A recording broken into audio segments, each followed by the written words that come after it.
అస్సలాముఅలైకుం నమస్తే welcome to colours of Kohinoor.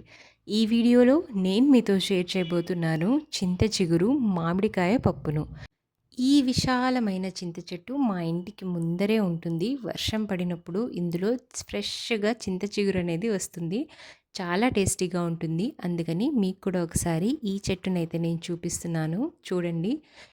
మా side అంటే రాయలసీమ సైడ్ చింత చిగురు వచ్చినప్పుడు చింత చిగురుతో పప్పు చేయకుండా అస్సలైతే ఉండమండి.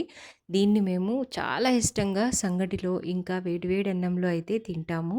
ఈ చింత చిగురుకు ఇంకా మనం పచ్చి మామిడికాయను యాడ్ చేస్తే రుచి అనేది రెట్టింపు అవుతుంది. చింత చిగురు కాసిన తర్వాత చాలా లేతగా ఉన్న కొమ్మల నుంచి చింత చిగురును ఈ విధంగా పిక్ చేసుకోవాలి.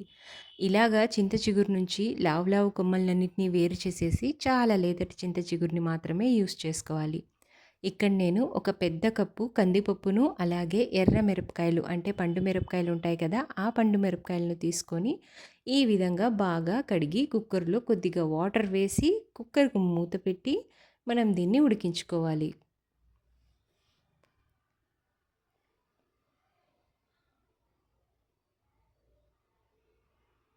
ఈ విధంగా 3 విజిల్స్ వచ్చిన తర్వాత తీసి చూస్తే మనకు పప్పు మంచిగా బాగా ఉడికిపోయి ఉంటుంది. ఉడకలేదనుకోండి మళ్ళీ ఇంకో 2 విజిల్స్ పెట్టండి. ఇక్కడైతే వాటర్ అస్సలు లేదు కదా, కాబట్టి మనం కొద్దిగా వాటర్ని వేసుకొని మళ్ళీ దీన్ని ఉడికించుకుందాం. ఈ విధంగా ఇందులో మళ్ళీ ఒక గ్లాస్ వాటర్ వేసి మళ్ళీ స్టవ్ని వెలిగించి బాగా ఉడికించుకోవాలి. ఇలా ఉడుకుతున్న ఈ పప్పులోకి మనం బాగా వాష్ చేసి పెట్టుకున్న చింత చిగురును అలాగే ఒక 3 పెద్ద సైజు టమాటాలను, ఓ 4-5 వెల్లుల్లి రెబ్బల్ని అలాగే ఒక చిన్న సైజు ఉల్లిపాయను కోసి ఇలా పక్కన తీసి పెట్టేసుకొని దీన్నంతటినీ కూడా ఉడుకుతున్న ఈ పప్పులోకి వేసుకోవాలి. దానికంటే ముందుగా కొద్దిగా పసుపునైతే వేసుకోవాలి. ఇలాగ బాగా ఉడుకుతున్న ఈ పప్పులోకి మనం మంచిగా వాష్ చేసి పెట్టుకున్న ఇవన్నిటిని కూడా వేసేసుకుందాం. ఇలాగ వేసుకున్న తర్వాత మనం కాసేపు దీన్ని బాగా ఉడకనివ్వాలి.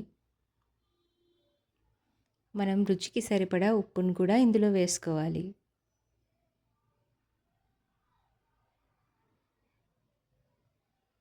ఇప్పుడు దీన్ని మూత పెట్టి ఉడికించేసుకోవాలి. మూత అంటే కుక్కర్ మూత కాదు, ప్లేట్ని అయితే వేసి మనం కొద్దిసేపు దీన్ని బాగా ఉడికించేసుకోవాలి.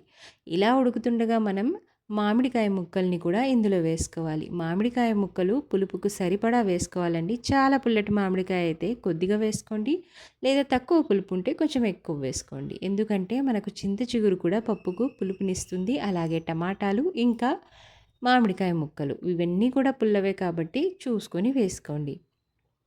ఈ విధంగా ఉడికిన దీన్నైతే ఇలాగ మనం వాటర్ని సపరేట్ చేసుకోవాలి. వాటర్ని సపరేట్ చేసుకోవడానికి ఈ పద్ధతి అని ఏమి ఉపయోగించుకోవాల్సిన అవసరం లేదు. మీకు ఎలా వీలైతే అలాగా పప్పులోని వాటర్ని అంతటిని కూడా సపరేట్ చేసేసుకొని పప్పును సపరేట్ చేసుకోవాలి. ఈ విధంగా అన్నమాట. ఇలాగా మొత్తం పప్పంతా సపరేట్ అయిపోయిన తర్వాత ఈ పప్పును బాగా మెత్తగా ఎనుపుకోవాలి పప్పు గుత్తితో. ఇలాగా బాగా మెత్తగా ఎనిపేసిన ఈ పప్పులోకి మనం స్ట్రెయిన్ చేసిన వాటర్ని కూడా వేసేసుకోవాలి. ఈ విధంగా తయారైన ఈ పప్పును ఇప్పుడు మనం పోపు పెట్టేసుకుందాం. పోపు కోసం ఒక గిన్నెలో కొద్దిగా నూనెను వేసుకొని అలాగే ఇది బాగా వేడైన తర్వాత ఇందులోకి కొన్ని ఆవాలు, కొంచెం జీలకర్ర, అలాగే కొద్దిగా వెల్లుల్లిపాయ రెబ్బల్ని అలాగే ఉల్లిపాయని తరిగి వేసుకోవాలి. ఇవన్నీ కూడా బాగా ఫ్రై అయిన తర్వాత ఇందులోకి కొద్దిగా ఎండుమిరపకాయలని కూడా వేసుకొని బాగా ఫ్రై చేసుకోవాలి. ఇలాగ మంచిగా ఫ్రై చేసుకున్న ఇందులోకి మనం బాగా ఎనిపి పెట్టుకున్న పప్పును వేసేసుకోవాలి. ఈ విధంగా అనమాట. పప్పు వేసిన తర్వాత మనం దీన్ని వెంటనే మూత పెట్టేసుకోవాలి. ఎందుకంటే ఆ ఫ్లేవర్ అనేది బయటికి పోకుండా, పోపు యొక్క ఫ్లేవర్. అంతేనండి, చాలా సింపుల్, చాలా ఈజీ, ఇంకా చాలా టేస్టీగా కూడా ఉంటుంది. రాయలసీమలో ఇది కంపల్సరీగా మేము చేసుకుంటాం.